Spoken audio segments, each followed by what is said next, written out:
podcast. My name is Robbie Cassidy. This is episode number 7, and today we're going to speak on neuroplasticity and learning. So to jump right into it then, what is neuroplasticity and why is it important? And why is it important in learning? So neuroplasticity is basically how your brain is going to reorganise and restructure itself to facilitate new learning, or facilitate even skill development. So if you think about it in terms of, I'll go for something simple like playing an instrument, it's your brain has to change to actually help or let you play that instrument and let you pick up the chords and the notes and be able to put it all together and to be able to coordinate it. The same goes for learning any type of skill or learning any type of new material. The brain it can't just take it in and store it. It has to change, and things have to be consolidated and formed, and new neurons have to be attached, and new neurons have to connect each other to basically so your brain can draw on that new material or new knowledge or new experience whenever you need it.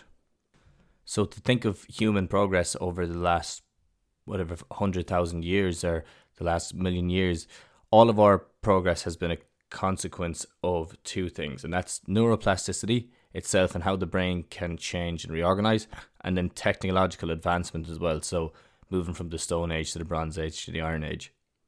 But all of it does come back to neuroplasticity, because if we can't learn new skills, and if the brain doesn't change and let your body work on these new skills and let it coordinate these new skills, then you're going to be stuck with the same attitude, same behaviours as from when you were born. Now, we're lucky as humans in that we actually are able to change our brain over our entire life. Now, animals are as well, but they get stuck into patterns earlier in life, similar to humans, and then they re-emphasize or really build or structurally build those patterns so that they get stuck in them all the time. And that's why routine is so important as well. So how does it change? Following on from that, how does it actually change over time? Well, when you're young, between the age of, say, just when you're born to about 5 years old, your brain is like plastic in terms of you pick up everything that you take in. It's like a sponge. So you pick it up and it changes. So it forms around the environment that you're in. And this is, a lot of the time, is activity dependent plasticity. So you get these new neural connections that are really rapidly formed in children because they have to pick up stuff, they have to learn stuff very fast. So they pick up stuff from just observing it, from being immersed in it, and from interacting with it. And that's their environment. So everything that's around them is going to be taken in some way or another. And they need this multisensory stimulation to grow and to mature properly. Now, the genes underneath that are going to set a basic framework or a foundation. And genes are obviously dependent on a lot of things, and they're going to be dependent on your history, or your family history, I should say. So your parents are going to dictate the genes that you have, but the neuroplasticity and how your brain and how you interact with your environment is going to change how your personality comes out and what genes are going to actually be expressed, because some turn on and some turn off. Now, that isn't my area of expertise by any means, but if they do, genes will turn on and off through new experience. So early on in development, the main things that children need to pick up would be motor skills. They need to learn language, they need to learn emotions and visual things like what's dangerous, what's not dangerous, and then memory, and also behavioural control. Now, as they encounter the same things over and over again, these neurons in their brain are going to get stronger and they're going to be interconnected as they use them. So that builds that foundation for new learning. So they have to build these initial, like your motor skills, your emotion, your visual field. You have to build these as a foundational level, but then what you learn in that first 0 to 5 years old, that's what builds a foundation for the rest of your life and how you can learn things for the rest of your life. So overall, one of the most important things in neuroplasticity is repetition and repeating the same things and then changing it slightly so you're able to adapt as well. Now, initially we would have thought up until really the 90s that your brain was fixed once you became an adult and that you couldn't change it after that. But then they found that there was actually stem cells in the brain which help it adapt, and they found that you were actually able to develop and mature into, these stem cells were able to develop and mature into functional neurons, which improved your ability to learn new things, and form new memories. So this ability to learn things rapidly, actually, let's say with 0 to 5 is your main time for building that foundation, but it does go on till you're around about 25 years old, that you can pick up stuff just from observing it, just from being immersed in it, and just from being around people that are doing it, or around in environments that it's occurring in. But once you hit that 25 mark, and it's obviously going to be different for everybody, but once you hit that 25 mark, then your patterns are more ingrained and your neurons aren't as keen on changing, because they have to build the foundational things. They evolutionary, by the time you hit 25, you've probably ingrained a lot of the patterns that you're going to be using anyway, and a lot of the emotions, a lot of behaviors. So it takes a lot of energy to learn new things, and the brain is always trying to optimize the amount of energy that it uses. So if you're going to be falling into routine, if you're going to be doing the same things all the time, it doesn't need to build new synapses, and it doesn't need to build new neural patterns. But the positive thing is, even though when you hit 25, you can actually still build those new patterns. It just takes a lot more focused attention to do it. So this podcast is going to be mostly about how to improve your learning ability and how to improve neuroplasticity over the age of 25. Now, the same techniques will be used can be used by people who are under 25, and they're going to pick up things a lot faster, and you'll find that you'll pick up things a lot faster at that age. But if you can nail down some of the techniques that I'm going to talk about, and if you get a good understanding of the ideas and the theories behind what I'm talking about, then you can implement them in your own life to try pick up a new skill and try learn new things. And you'll see how different behaviors are associated with better plasticity. Now, before I go into detail on that, I'm going to talk a small bit on the positives and the negatives of neuroplasticity, because with any positive, with any change, there can also be negative as well. So we have to take that into account. Now, the positives of neuroplasticity are improved learning, or faster learning speed. You're able to pick up skills faster. You're able to change your behavior easier, and you're able to change your habits a lot easier, or a lot faster. But the negatives of neuroplasticity actually go into things like bad habits. Picking up bad habits are because of the fact that you've done this thing repeatedly in response to a certain stimuli or environmental cue or whatever it is. It could be something like biting your nails. You've built that and you've ingrained that pattern, and that's neuroplasticity. That's ingrained that pattern in your brain. So let's say if you are nervous, a lot of people bite their nails, and that's a habit they picked up, and that's what the brain reacts, or how it reacts when you get nervous. So that's a negative of neuroplasticity. Now, other negatives include things like, these are maladaptive behaviors, I suppose is what you could say, behaviors that aren't optimal or aren't beneficial. Or so another one then on top of that would be like chronic pain. And if you're interested in that, if you look at my podcast on the pain experience, which goes into a small bit more detail on pain and what it is and what's causing it and all that. But in that podcast, I talk about peripheral sensitivity and central sensitivity, and that's changes in relation to changes in your nervous system in relation to a significant amount of input. So a lot of threat coming into your body all the time, and that's maladaptive neuroplasticity, in that your nervous system has changed to be more sensitive to pain. But I won't go into much detail on that here, because if you go back, I think it was number 4 or 5, I talked on the pain experience. And then on top of that, other things would be like a brain injury, where your brain has been damaged and has to reorganise itself, and it might pick up bad habits of that as well. So you'll see that in stroke, where they have learned non-use, where you ask them to lift up your, let's say, left arm, and they'll reach across with their right and they'll lift up their left, instead of, because they haven't been able to lift up their left, but that's learned non-use. So instead of trying to use the brain to pick up that arm, they use the opposite one. So that's maladaptive again.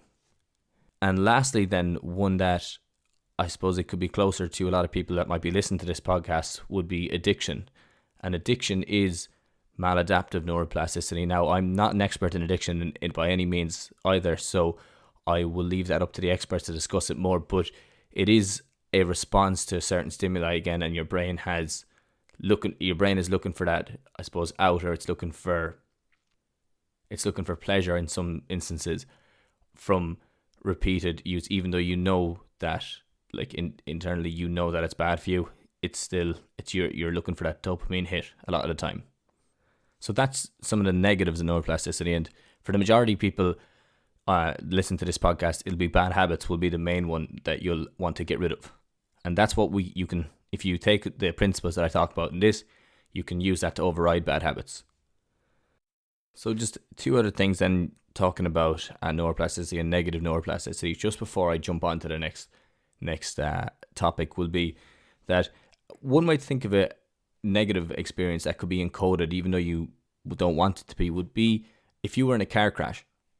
So if you were in a car crash, you'd bang and you were in the driver's seat. And I know this myself because personally I was, when I was a young lad, not that I'm that old at the moment, but when I was younger, we were 15 or 16 and we were driving a car and we went around the turn too fast basically, and it hit a tree and the car hit a wall then and it crashed. And I was not able to sit in the front seat of a car, the passenger seat of a car, with someone else driving without gripping onto something, without being nervous. I was always telling people to slow down. I was very, very nervous and I was real anxious when I was sitting in the front seat of a car. And that's a maladaptive behaviour. I picked it up and it was pure fear because of the fact that it was such a significant emotional event in my life at a young age that it was encoded that being in the front seat of a car could put me in that same situation again. And we'll go into a bit more detail on why that is and what's released with the acetylcholine and all that, and how that can happen and how you can actually override this in just a few minutes as well. Another form of negative neuroplasticity would be childhood trauma or early trauma in childhood. So significant amounts of stress early in your life, and even let's say between that when you were born to 5 years old, significant amount of stress there will actually drive pathways, like lower neural pathways in your brain. Now, you don't have to worry about this too much or details in it, but what that will do is it'll direct your brain's plasticity in response or in favor of like survival mode is the easiest way to think about it. So you're always in survival mode, and things that can affect that would be like abuse, sexual abuse, physical abuse when you're younger, even emotional abuse, and then poverty, divorce in the family, as well as, depending on obviously what age you are, as well as maybe a significant event or a couple of significant events that happen as you're growing up. So bullying as well would be another one. And that will condition you to be more anxious and more defensive and reactive over playful because you're in survival mode and your brain has coded survival mode as its primary driver. Now, the really interesting thing in this, and this will kind of go into my next point, but your parents then at a young age actually act as a buffer for the stress. So when you're stressed and you run over to your mother, your father, and they pick you up now, that buffers that stress and it takes that out of survival mode. So it's like when you're older, it's like using a breathing technique to reduce the amount of stress you're in, or aerobic exercise to reduce the amount of stress you're in. They act as that buffer, your parents do, from a young age. So that brings me on to my next point then of what affects neuroplasticity, what affects your ability to learn, and what improves your ability to learn. So starting out, just because I touched on it recently there, would be stress.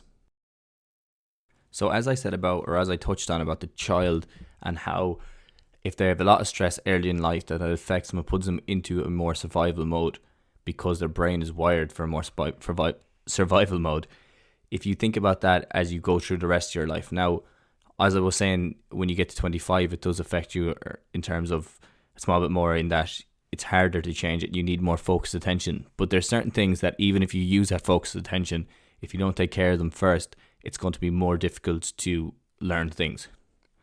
So that's why I bring up stress as the first one, because it's so important and it does really have long-lasting effects.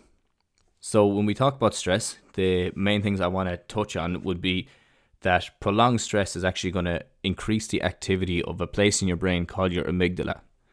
Now, your amygdala is that fear processing center, and I've talked about this in meditation and how meditation reduces the size of that physically and makes you more relaxed or put you in a more relaxed state. But prolonged stress increases the volume of your amygdala and increases the activity of it. Now, because your amygdala is your fear processing center, or it is your emotional processing center of your brain, when that's highly active, it's going to reduce the activity of a place in your brain called your prefrontal cortex. Now, your prefrontal cortex is involved in forming new connections with different areas of your brain and bringing them all together. So that's really at the center of neuroplasticity, that part of your brain. So to improve your ability to learn, you want to get that prefrontal cortex working as effectively as it can. And you nearly want to, I suppose you want your amygdala working as effectively as it can, but you don't want it overworking either. You don't want to be fearful all the time. Because if you're fearful all the time, you feel you're under threat all the time, you feel you're in danger all the time, then the prefrontal cortex won't be as adaptive to positive change. It'll be more adaptive to negative change. So what we're looking to do is we're looking to enhance or improve positive neuroplasticity.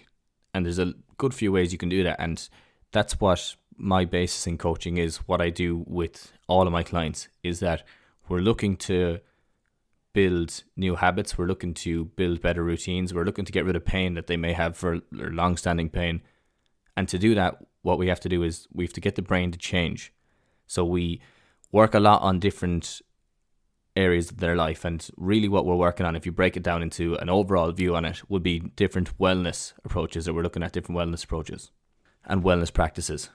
So as your brain is going to adapt and change to new information coming into it, what you want to do is send it positive information, but you also want to put it in an environment that's rich in sensory information, it's rich in emotional information, and that causes, I suppose, intellectual arousal. So you're more attentive or more alert to new information coming in. So as with anything in the body, you need an optimal amount of stress, but then you actually need a good amount of restorative rest. You need rest so the body can, or the brain and the body and the nervous system can change and adapt. So simple things or simple wellness practices such as taking on a positive mindset and improving your emotional awareness and building on daily habits that you have associated with wellness and associated with health will all send positive information to the brain that you're making positive change in your life. And if you're sending that information to the brain, it'll be willing to make change. So by doing that, you're setting up a foundation to build and to learn new things. Now that's just, what I'm talking about here is foundational stuff. And it sounds it sounds like I'm making it easy to say you need a positive mindset. But there is different things you can do to improve your mindset so you become more positive. And it is taking on that glass half empty, glass half full approach, but trying to look at things so that the glass is half full and trying to take positives out of small things. That's really will help you build that positive mindset. Now, other things that will really improve your mindset, improve your wellness and health. So really simple one would be exercise, and aerobic exercise or resistance training. That will build a great foundation for neuroplasticity, because so you're setting up the foundation there that new neurons will be built and that your body needs to change, and that's the very first thing. But after that, aerobic exercise and exercise itself is involved in the maintenance of fight or flight states, because your brain is, let's say, your commander, and it directs all the activity from your lungs and your heart and your muscles. When you're trying to exercise, you're basically telling your body that you want to put it through stress. So you're getting it to work towards a certain goal. Now, when you do that, because it's voluntary, when you do that, it gives you a sense of influence over your environment and the different conditions around you. Because you're actively choosing to put yourself into stress or a stressful environment, that gives you this top-down control. Top-down control is from your brain down, as opposed to reactive, where it's your body up. Or I suppose that's the easiest way to describe it. But your brain works most effectively when your mind, or when you feel that you're in a position of control, and that you feel that you are control over your environment and that you have authority over your environment. Now let's look at that through the same lens, but in a different, through a different example. So think about if you're on social media, if you're watching the news all the time. What that's doing is that's sending you acute stress, because it's attention grabbing. It has to be attention grabbing for you to stay there all the time. So it tells you the worst things, or gives you the worst stories, or the best of something. And what you're doing then is you are taking that external stimuli or external stimulus, and you're looking at your environment, and that's triggering you and sending you into an activated state, because this acute and chronic stress over time builds up. You don't have any control of what's going on in the news, but you're still taking it in, and it's still making it your problem. And if it's making it your problem, even though you've no control over it, that's putting your body into an activated state and a stressful state, because it's trying to figure out a way of how you can fix it. Now, aerobic exercise takes you outside, or exercise in itself takes you outside, and it gives you the chance to overcome those negative effects of the acute and chronic stress. And there is hormones involved in it as well, but it's because you have that top-down control. It gives you the control back. It gives you the authority over what's going on in your environment. You can stretch yourself as much as you want if it's your brain that's stressing you, and then as long as you obviously give it enough rest. But if it's something else from the outside or from your environment that's stressing you, it's a lot harder to control unless you get rid of it completely. And there is an argument for a guy that works on social media. There is an argument for like really putting it away and taking in less information every day. Moving on from exercise, then the next thing to look at it would be your general emotional health, and it follows on from what I was talking about stress, and how if there's too much stress coming in from your environment, how that's going to affect your ability to learn new things.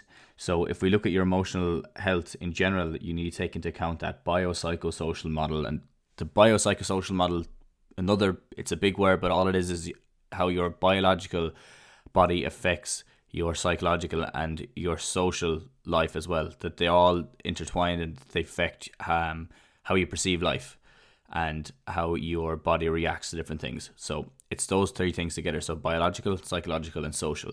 When you mix them together, that's how your body reacts, I suppose, is the easiest way to describe it in short terms.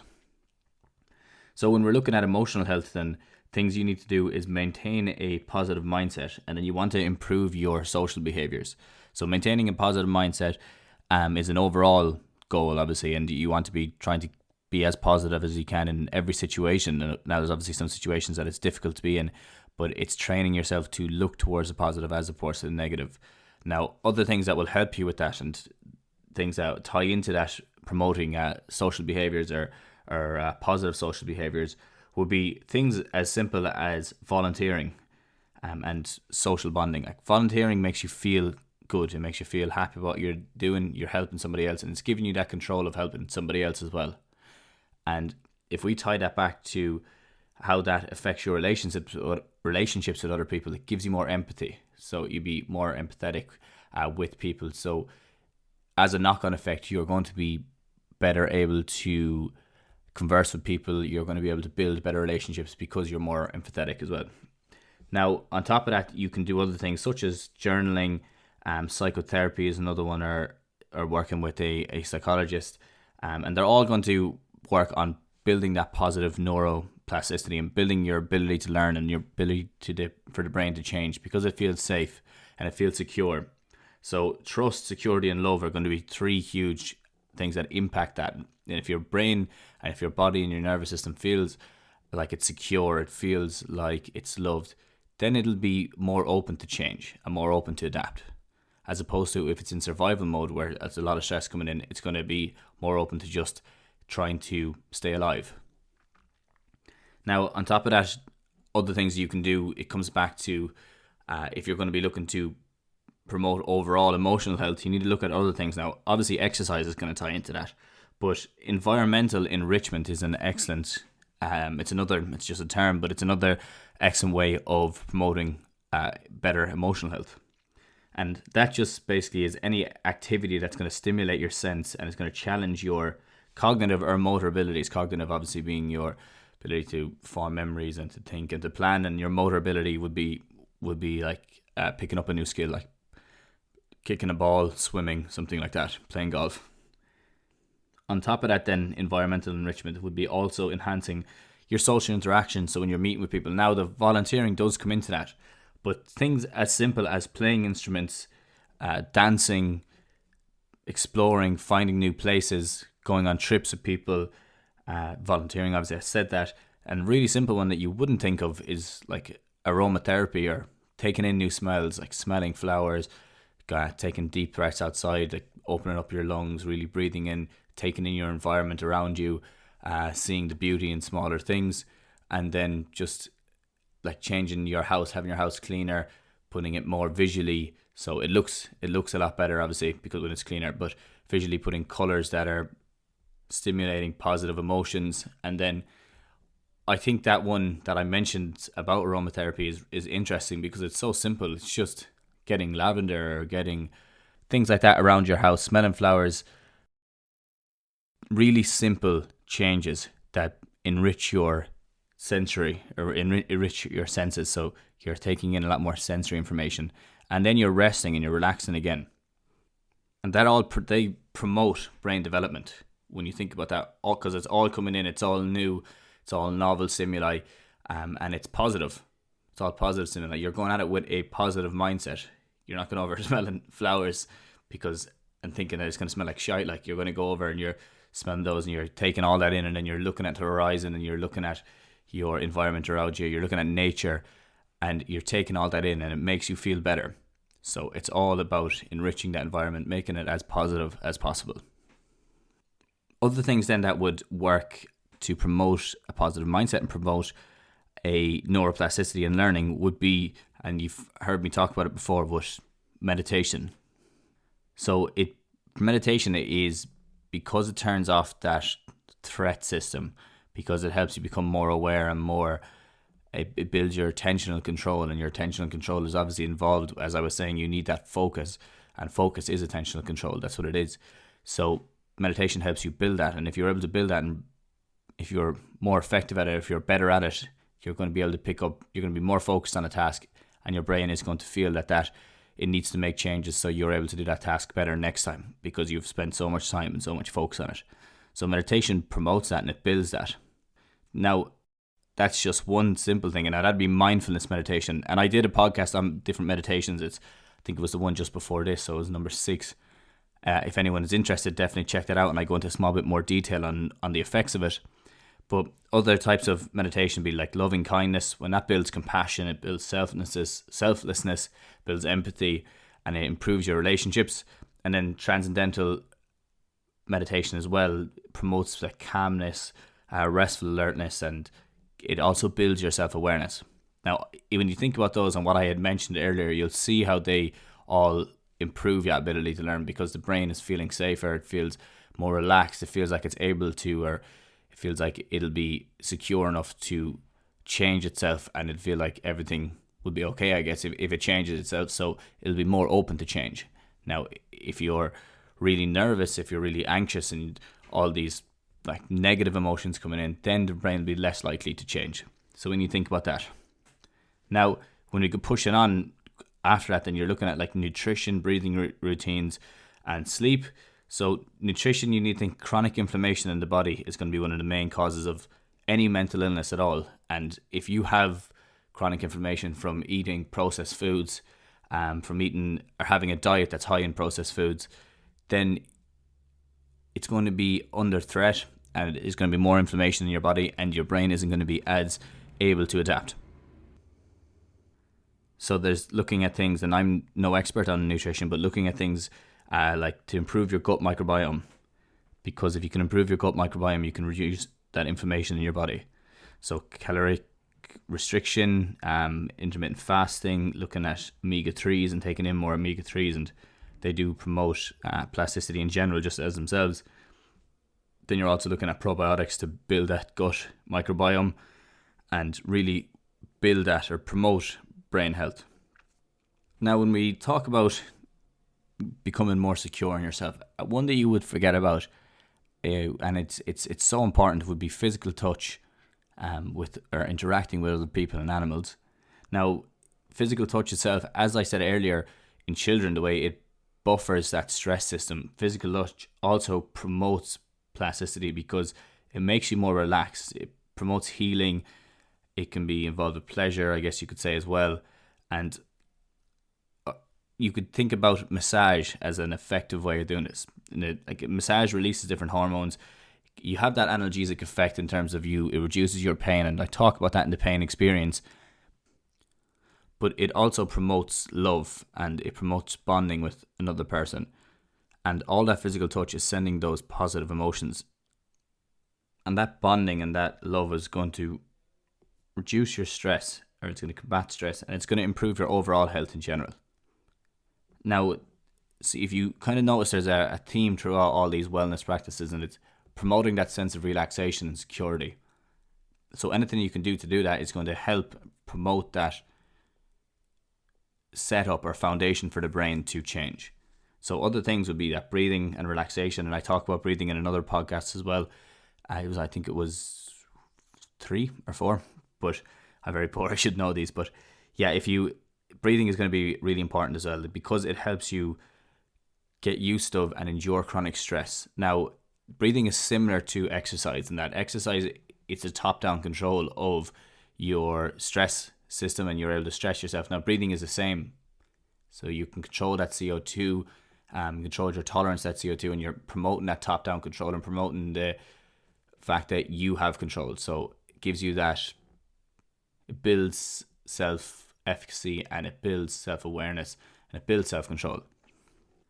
And that can be things also as well, and this goes into the last podcast the podcast that I did on breathing. It activates that vagus nerve, and the vagus nerve is involved with turning off that fight or flight system and turning on the rest and digest system.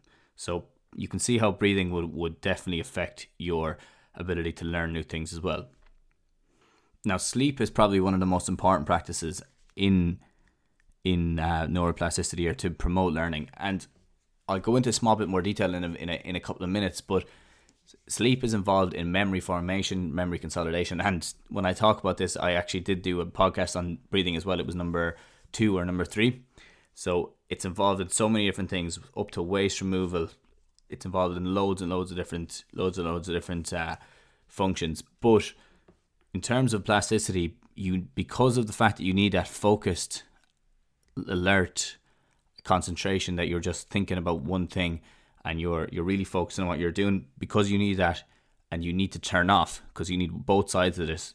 You can see how sleep is going to be so important in this, and we'll talk about napping and that in just a couple of minutes. But don't forget how important sleep is when you're trying to learn something new. It's overnight that is actually going to be encoded. It doesn't get encoded at the time, it gets encoded when you go to sleep. And you can check out that podcast if you're interested in that. I talk about skill development in sleep as well, and learning new things.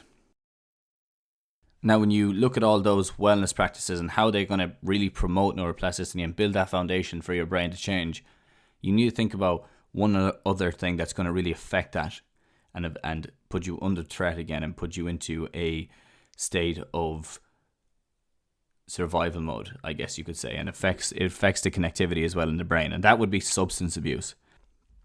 So substance abuse would be counted as smoking or taking drugs or alcohol, and it's basically going to reduce neuroplasticity or decrease your ability to change your brain.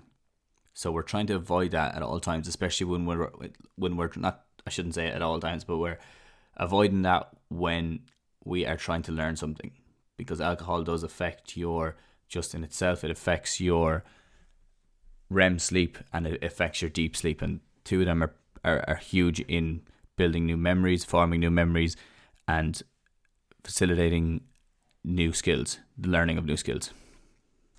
So after that, we're going to talk about really quickly on how do we optimize neuroplasticity then. So we discussed what affected it and what plays in. We discussed how to build a good foundation for learning and how to build a good foundation for improving your overall health and in general. So how do we optimize it, and how do I'll get a small bit more specific on different things you can do to accelerate your learning. So firstly, we know to accelerate learning, you need to, especially over the age of 25, you need to dial in on that focused attention. So you need to give all your attention to the task that you're working on. Now, I'm going to use playing a guitar as for the example, because that's going to be the handiest one too, and the most relatable one for a lot of people who've ever tried to play an instrument, who ever tried to pick up something new. Now, you can use these same techniques for anything or any skill or anything that you're trying to learn, but that's just going to be my reference point. So as I said, to change how you feel or act, or to build or to improve a skill, you need an intense focus. You need the intense focus because of the fact that you need acetylcholine and dopamine and norepinephrine to be released around the brain. And when you focus on something for a long time, they are the hormones that are going to be primarily associated with neuroplasticity. Now, the reason that these are released is because they mark synapses. So they mark areas of your brain or neurons in your brain that are going to be connected to each other. Okay, and they're going to mark patterns that need to be used so that you'll be able to do this easier, or it'll be easier to do this and use less energy the next time you do it. Because that's primary concern for the brain, is that if it's picking up a skill, it needs to make it as automatic as possible so it's able to do it without using up that much energy, because it doesn't like to waste energy. So now that you've marked the synapses, you need that bit of repetition so the brain can figure out what ones it needs, and the nervous system, what ones are going to be most important, and so it can really refine the skill. So that's going to take repetition. Now, when you repeat the exercise over and over again, you're going to get agitated, and you're going to feel like you're going to get distressed, I suppose, the easiest way to describe it, agitated and distressed. And that's side effects from the release of these chemicals, because your brain is changing. So when you get agitated, you actually need to dial in on that and focus in on that and play into that agitation as long as you can while maintaining focus. If you're just playing agitation and not focused on what you're doing, it doesn't work as well. You need to stay focused and alert on what you're doing, and you need to work into that agitation slightly. So when you take into account that focused attention, the body needs to feel a sense of urgency. Okay, and you're going to get, if it doesn't have a sense of urgency, the brain won't adapt as quick and it'll be slower to adapt. So you need focused attention, you need a sense of urgency, and you're going to get that agitation at some stage, and you need to push into that, lean into that a bit.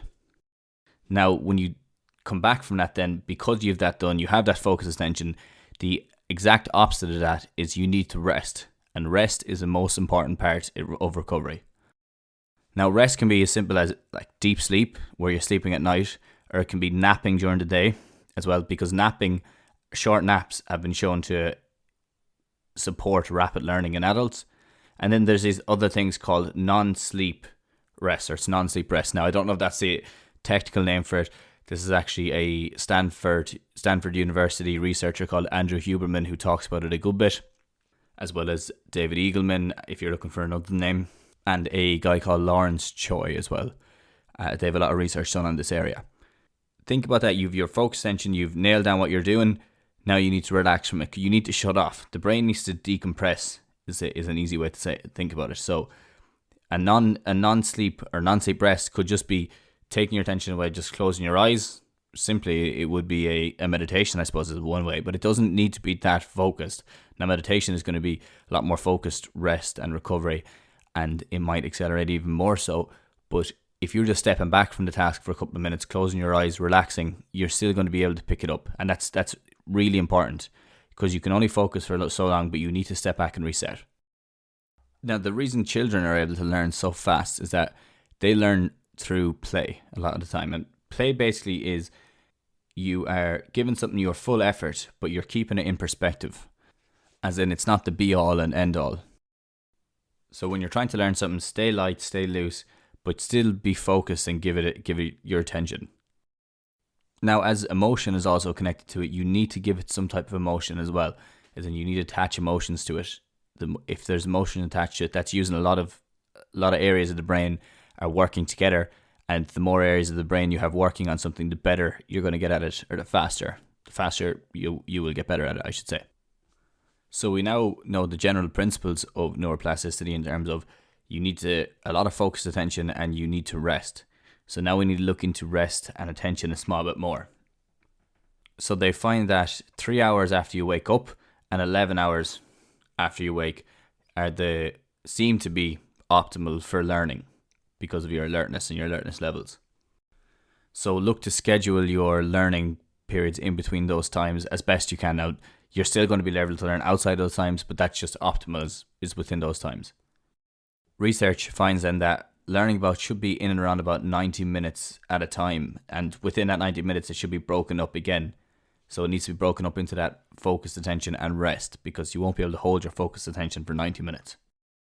So simple things that you can do to break it up would be if you're focusing, if you're looking at something for a long time, you need to step back and you need to change your visual field, because if you're really looking at something, you're really concentrating on something, your pupils will get smaller and they'll focus on that. Now, when you step back and you look at, let's say, what a lot of the research is looking at now is actually going outside and looking at the horizon, because it really opens up your pupils again and it changes your point of view. And that's just a simple way of resting while you're focused. Okay, so you're you're studying something. Let's say you spend 10 or 15 minutes studying it. Then you step outside, a couple of minutes looking at the horizon, letting your brain relax down. And when you come back in again to focus, you're going to be able to get into deeper focus again. So we're looking for that focus and alertness followed by some type of a rest. Now, another form of rest would be a nap, 20 to 30 minutes, or one of those non-sleep periods where you're just sitting back and you're closing your eyes and you're just getting away from it. But even that looking into the horizon is actually a type of that non-sleep rest. So when you turn off your focus, you're actually, in a way, decompressing your brain. You're just letting it relax down, and it helps those dopamine levels restore those dopamine levels, which means that you're going to be able to focus again after, and your learning is going to be accelerated after. Other things then that you can look at to increase your alertness would be jumping into an ice bath or taking a cold shower, because that puts it through the roof. It increases your adrenaline, increases your epinephrine, and it teaches you then top-down control. What we spoke about earlier, it gives you that security, it gives you that authority over your environment, in that you're stepping in, you're purposely going into the cold shower, and then when you're in there, you're controlling your breathing. You're not letting yourself shiver, because if you're shivering, if you're able to stop that shivering, it does show your body that you're in control. So an ice bath and a cold shower is going to improve your ability to focus under high alertness, because you're so alert when you jump into it. So you're teaching your body to focus under that condition. Now, other things would be like writing. When you're trying to learn something, writing it down, because the motor cortex is so closely linked to your language area of your brain that which is your Broca's area, or your Wernicke's area as well, when you do that, they're so connected that you're taking in more of that sensory information. And as we said earlier, the more sensory information is, the better it is, or the easier it is to learn. So you're cueing your brain to learn is what you're doing.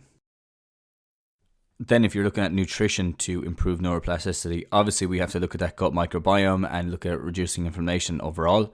But you need to think that when you eat, it puts you into that rest and digest state. So eating something heavy before going into learning situation might not be as effective, because your alertness will be down slightly. So time your eating right, and then time your sleep right. Now, looking at like an actual supplement, high quality fish oil is supposed to be beneficial. And then there's another one, L-tyrosine, is supposed to be beneficial as well. I'm not promoting them. I take fish oils myself, but I don't take that L-tyrosine. It's just that a lot of research has shown that it might be effective. But the only thing is that if you do take it, a lot of people seem to crash after it. So be sure to take that into account as well. Few last things then before we finish up. One other or two other supplements that you could say that would improve your awareness, and I'm definitely not promoting this one in any way, would be nicotine. Nicotine actually increases your alertness, and it improves your creativity and improves your ability to learn. Now, we don't want to be picking up smoking because of that. So obviously don't do that at all. Or don't, just take that into account, that it does help promote neuroplasticity. And a lot of artists, a lot of designers would come out and say the same thing. Writers would come out and they would back that. But it's obviously not the way to go, because the health conditions associated with it are not worth the small gain or the little bit of an advantage it gives you in learning. So aside from the L-tyrosine that I mentioned earlier on, there's another supplement made by Neurohacker. It's Qualia. It's supposed to be very effective. Same again, I haven't taken it myself, so I can't back that, and I don't promote it because I haven't done it. One little tip that you can take away, and it's a breathing technique, and it's really only coming into surface now, in that they're looking into it a small bit more. Does it make you more creative? Does it improve your learning? And it's a technique called space-time bridging. So it's difficult to find. You won't find too much information on it. It's coming out of Stanford at the moment as well, and they are looking into it. So there's not a lot of research backing it yet, but it seems to have positive results as of now. And it's really, really simple. It's you close your eyes and then you inhale. So you're taking a breath in and exhaling. Now, when you're exhaling, you are really getting into that breath. So you're nearly looking through your third eye is what they describe it as. So you're taking your time, normal inhale, normal exhale. Now, when you've that done, you're moving into, you're putting your hand in front of your face, you're opening it up and you're focusing on a really small point in your hand and you're taking another breath again. And lastly, then the last breath that you're taking, you are looking away from your hand and you're trying to defocus and you're looking at the horizon and you're taking another breath. So breath on with your eyes closed and you're looking through your third eye. Then you're taking a breath while you are really focused on a certain point in your hand. And then the last one is you are taking a breath and you're looking at the horizon. From my knowledge of it, you're supposed to do one after another. So 1, 2, 3, like inhale, eyes closed, inhale, focus on the hand, inhale on the breath, and then repeat that cycle a few times. So that's just a little simple takeaway for someone who wants to try it. It's supposed to improve your alertness, supposed to improve your ability to learn, your creativity. But if anyone tries it out, make sure to let me know how you get on with that one. So guys, that's absolutely everything from me today. I hope you took something from that. Just a quick run over all the takeaways that we discussed. We discussed first what is neuroplasticity, why is it important, and it's your brain's ability to change. And if you can take control of it, or you can really work with it, you can improve or accelerate your learning, accelerate your ability to pick up new skills, learn new behaviours, new habits. Then we talked about the positives and the negatives of neuroplasticity. And that was like the positives were obviously increased learning speed and able to override bad experiences or create new experiences. But the maladaptive sides then would be like building bad habits, addiction, chronic pain, and then like a brain injury as well, where your brain structure completely changes. After that, we went on to how it changes over time and age. And we were talking about how 0 to 5 is the most effective time for picking stuff up, and you'll just pick it up from being in the environment. Then 5 to 25 is a small bit different. You'll still be able to pick stuff up, but you have to put a bit more focus in what you're doing.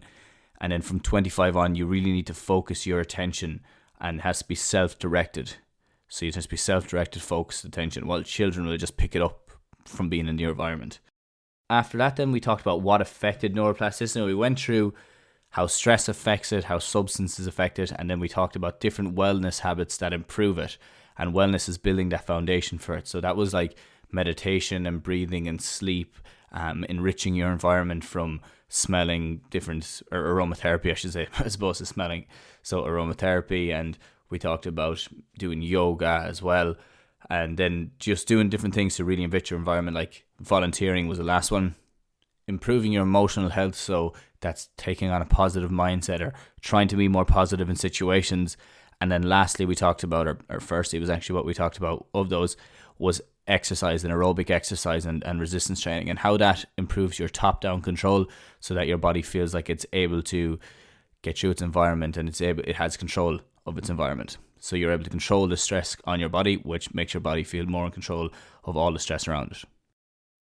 After that, then I went on to talk about how to actually optimize neuroplasticity. What are the things that you have to do? And we talked about focused attention then, and went into a small bit more detail on focused attention, how you need to let out the acetylcholine, that dopamine, norepinephrine, and you need to get to that point of agitation. You don't need to get to the point of agitation, but if you do get it, that's your brain changing, and to work into that or lean into that for a small bit.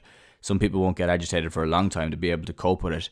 But some people, when they try to pick up something new, they get agitated early. And you actually have to lean into that a small bit. When you've that done, then you want to step back. You want to go through these non-sleep rest periods, short naps during the day, which may be 30 minutes, and then going into like a deep sleep at night is really going to nail that down. And outside of that, then we were talking about how you can, if you're in a learning or when you're trying to learn something, stepping outside, looking at the horizon and getting your eyes to dilate and open up again, or your pupils, and to defocus or decompress your brain and give you a chance to come back in and focus again. So remember, to maintain focus, you actually have to break that focus and come out for a small while and then go back into it again. So then I talked about that breathing technique, about that space-time bridging where you are closing your eyes, inhaling and exhale through your third eye. Then you are opening your eyes, inhaling and exhaling while looking at a really focused point in your hand, and then you're changing that focus, decompressing and looking at the horizon and inhaling and exhaling and repeating that a couple of times. to aim to improve that creativity and accelerate learning, improve that neuroplasticity. So we covered a load in this podcast. We touched on a lot of different things. I put a lot of work into like the study behind this, the research behind this. Now I'm definitely going to do another one of these on neuroplasticity because I only touched the surface. That wasn't exactly an exhaustive list of it at all. It goes into such more detail and there's always new stuff coming out on it. And it's something that I'm really interested in, is how you can accelerate your learning, how you can pick up things faster and how you can get better at them faster and how to optimize them. So it's something that you're going to hear across every episode that I talk about. And I talk about it with all my clients as well, and how we can do this and how we can optimize it. So that's everything for today, guys. Thanks a million again for listening. I really appreciate you signing in and checking these out, and really appreciate all the comments that people are sending me on Instagram as well. I hope that it's given you some value and they've given you some takeaway from it. If you are on iTunes, I'd love if you could rate it and leave a comment. It goes a long way in promoting the podcast. And then the best way that you could promote it is if you share it on Instagram. That goes a long way as well. Getting that name out there and getting the ideas behind the podcast out there as well. So, but that's everything, guys, for today. Thanks a million for listening. I will be back at the same time again next week. We're going to stick to Sundays for now. Chat to you all soon. Have a good one, guys.